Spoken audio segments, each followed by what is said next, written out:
Bagaimana hukum cadar selain keadaan di atas tadi?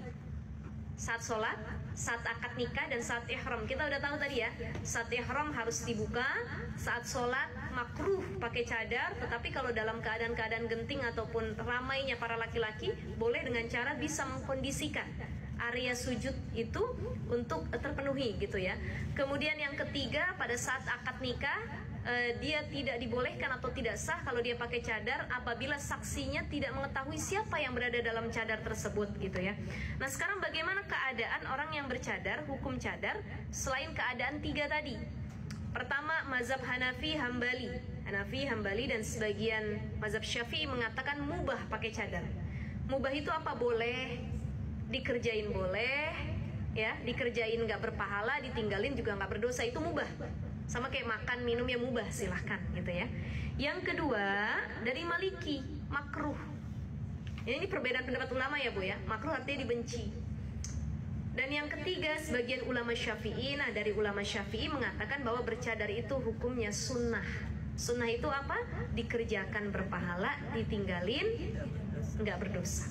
Gitu ya, itu yang disebut dengan sunnah. Ada pertanyaan ibu-ibu sampai sini? Ada pertanyaan? Mangga silahkan. Tangan, iya. Tangan kan harus terbuat juga. Maksudnya kalau pakai mukena yang itu kan tertutup. Tangannya nggak kelihatan. Begini maksudnya, dia nih nggak harus. Makanya begini ibu-ibu, saya lupa nyontohin juga ya. Kita ini kan sekarang sudah tahu ilmunya ya. Kalau kita sujud, area tangan kita ini apa disebutnya tadi, batin ya, itu harus menempel ke tempat sujud. Itu aja kan. Ya. Kalaupun kita pas nempelin, ini ada mukena ya, saya nyontoh ini gimana? Ini baju saya misalkan begini ya, ini baju ya. Ini kan kita dalam biasanya kan, Allahu Akbar. Disingkapin dulu, baru kita gini. Kalau saya diajari sama guru saya begitu. Iya. Jadi mau kelihatan ini atau ini nggak apa-apa. Yang penting area kita tetap, tangan kita menempel ke sujud dan area jabah kita nempel ke sujud. Oh, enggak. Bukan nyium tangan ya ibu-ibu ya, atau nyium begini nih, gini. Bukan, ibu-ibu kelihatan nggak? Jadi bukan nyium, bukan. Tapi lebih ke nyium sejadahnya. Karena jilbab, mukena ya, jilbab, mukena atau kain-kain termasuk tadi cadar dan lain sebagainya itu adalah bukan tempat sholat, melainkan kain yang menempel pada badan kita. Ya. Tapi kalau tempat sholat itu sejadah atau tempat sholat kita, maka harus nempel gitu. Jadi tangan kita tadi diusahakan, karena kita udah tahu ilmunya, diusahakan dia menempel, bukan ke mukena, karena mukena itu adalah pakaian bawaan tubuh kita, bukan tempat sholat ya. Jadi gimana ibu-ibu? Gini ya, gini, dan ini sejadah tuh harus langsung nempel ke jabah kita. Tangan kita begini. Perempuan tuh sujud nggak boleh gini, ini laki-laki ya. Kita harus menghimpit, menutup area sensitif kita. Ini, itu ya. Kemudian yang dicium bukan tangan, tapi sejadah. Itu yang harus kena, ya Bu ya.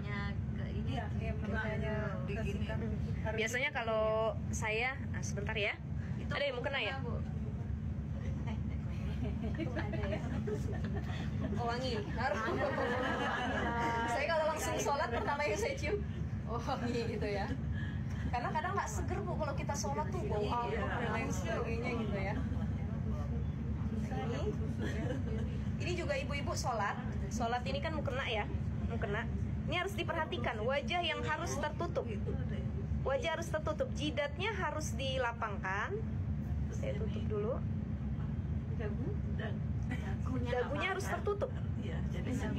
Jadi gini, jidatnya harus dilapangkan karena untuk sujud harus menempel. Makanya cari mukena yang memang kayak gini nih, ada ininya. Nah ini harus seperti ini kalau dia sholat ya, harus seperti ini kalau dia sholat. Jadi dagunya tertutup, karena bawah dagu itu aurat. Jadi kalau kita sholat begini, nah ini terbuka aurat kita gitu ya. Jadi harus tertutup area bawah dagu, itu yang disebut dengan aurat juga ya. Nih kita sudah seperti ini, area jidat terbuka. Ini ada orang begini dagunya, ininya begini. Sama nggak? Ininya ketutup, ininya kebuka, kebalik. Ininya yang kudu dimajuin, ininya kudu dilebarin, gitu. Ya kita dulu kan anak-anak kita begitu ya Bu. Kadang-kadang sampai merem atau kita gorong-gorong di sini gitu. Nah itu anak kecil juga harus sudah dilatih tuh, anak-anak kecil ya. Anak-anak adik-adik kita semua harus dilatih. Kita biasanya sholat gitu ya. Allah, ini dari ruku nih kan? Ya. Sami Allahu liman hamidah, gitu ya. Baru giniin. Ditahan. Nah, baru gini, ibu lihat nggak? Iya. Nggak kelihatan nih. Ya. Allah, Sami Allahu liman hamidah. Kita ambil, kalau guru saya ngajarin gitu, gini. Nah, gitu. Allah Akbar. Selama ini kita rusuh kalau sholat. Apalagi kalau mau kenanya kepanjangan ya. Allah Akbar.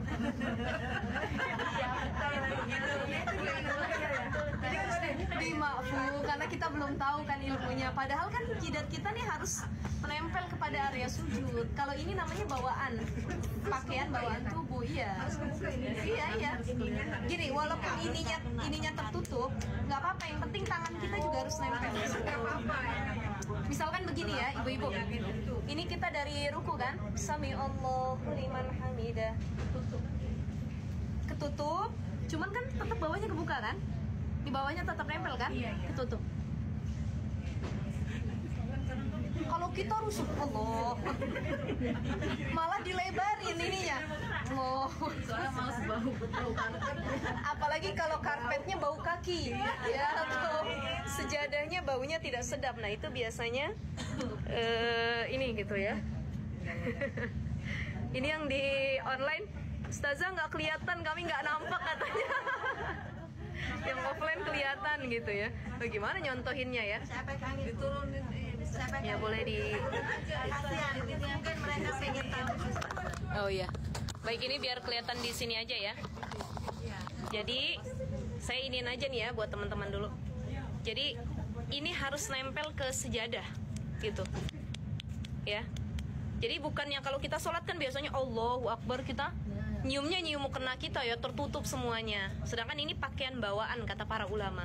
Yang menjadi makan sujud, tempat sujud ya tadi adalah si sejadahnya, atau kalau nggak pakai sejadah ya pakai kain apa, itu tempat sujudnya. Maka itu yang harus kena gitu ya. Jadi seperti ini gitu.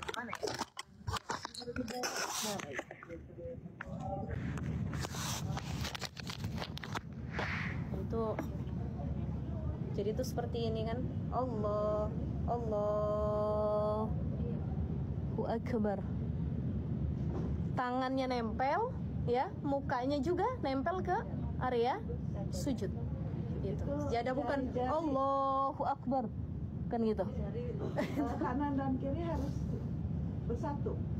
Ya enggak juga. Yang penting maksudnya cara kita tuh harus dibedakan dengan laki-laki. Jadi jangan gini, ini kan laki-laki. Kita gini juga nggak apa-apa, nggak bersatu pun nggak apa-apa.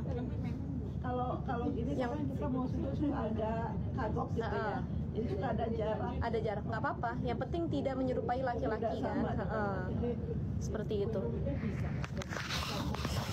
Jadinya harus kelihatan nggak juga. Jadi kalau maupun ketutupan nggak apa-apa. Yang penting telapak tangan yang harus nempel dengan makanus sujud.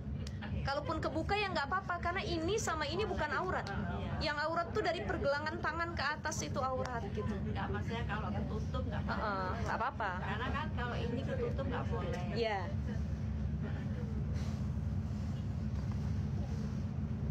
Jadi seperti itu ya, ibu-ibu ya. Sekali lagi, aurat itu wajah dan telapak tangan, zohir dan batin. Zohir batin tuh yang depan sama yang belakang. Ini nggak apa-apa kelihatan lagi sholat. Yang tidak boleh adalah dari pergelangan ke atas. Itu yang nggak boleh. Batasnya cuma sampai pergelangan. Itu ya. Rambut kelihatan lagi sholat, ya nggak boleh. Kalau kita merasa rambut kita keluar lagi sholat, itu segera diperbaiki, betul kan? Buru-buru. Ya. Tapi ada ustazah yang dibenerin ke sini, keluar belah sini. Ya. Betul nggak Bu? Itu udah salah setting dari awal tuh pakai mukenanya ya. Nah itu kalau itu kan udah riwah dan kita banyak gerakan, otomatis membatalkan sholat.